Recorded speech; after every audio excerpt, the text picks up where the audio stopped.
The sun rises over Mandaue once more, but today it shines a little brighter on a home once forgotten, now coming to life.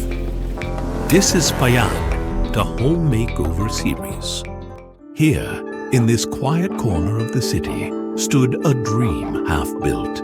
No beams to hold it strong, no footing to ground it deep, just soil beneath their feet, a roof that barely kept the rain out, and wires too dangerous to trust. But where others saw an end, a family saw a new beginning.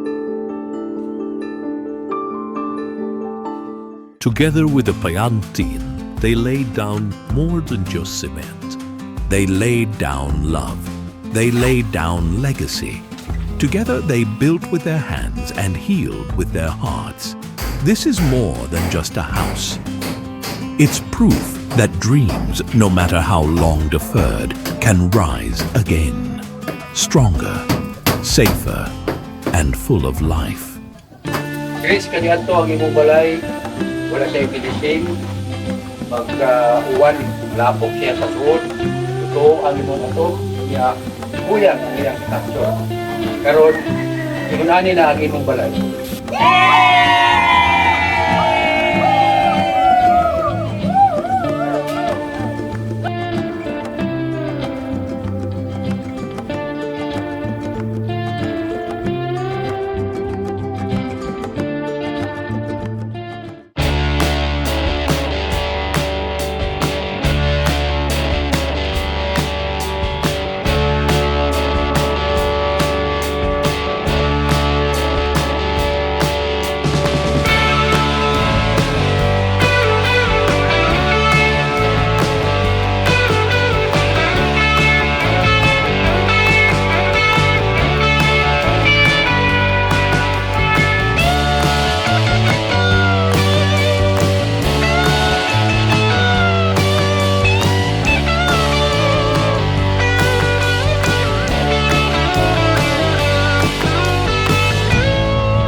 Ako na ikausaban kita sa una nga lapok kaning lugar ug kaning akong